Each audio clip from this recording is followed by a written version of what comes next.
Hello friends, রোজকার মতো আজকেও চলে এসেছি আমার দুপুরের মেনু নিয়ে। তো দেখো বন্ধুরা, এখানে ভাত খাওয়া দিচ্ছি সবাইকে।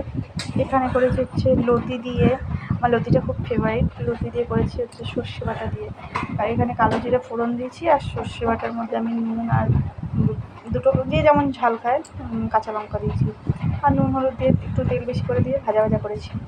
এখানে করেছি পুঁই বিটুলি আর একটু আলু দিয়ে ভাজা করেছি। এখানে করেছি মেয়ে পার্শে মাছ খেতে, আমাদের জন্য পার্শে মাছ করেছি।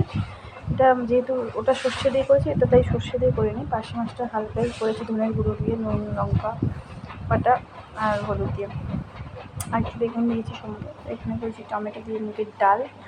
এখানে করেছি মেয়ের জন্য হচ্ছে আলু দিয়ে ডিম দিয়ে ভুজিয়া টাইপের ভাজা ভাজা, আর মেয়ে বড়া খাবে। আমার জন্য লঙ্কা দিয়ে ভাজা। আর এখানে হচ্ছে টিফিন বক্সটা হচ্ছে ঝাল ছাড়া বড়া ভাজা, মসুর ডালের বড়া। মেয়েকে খেতে দিচ্ছি, মেয়ে খাচ্ছে। ধরে না, লঙ্কা দিয়ে এই হয়েছে আজকে মেনু। তো তোমাদের কার বাড়িতে কী কী রান্না আছে কমেন্টে জানাবে। এটা বন্ধুরা।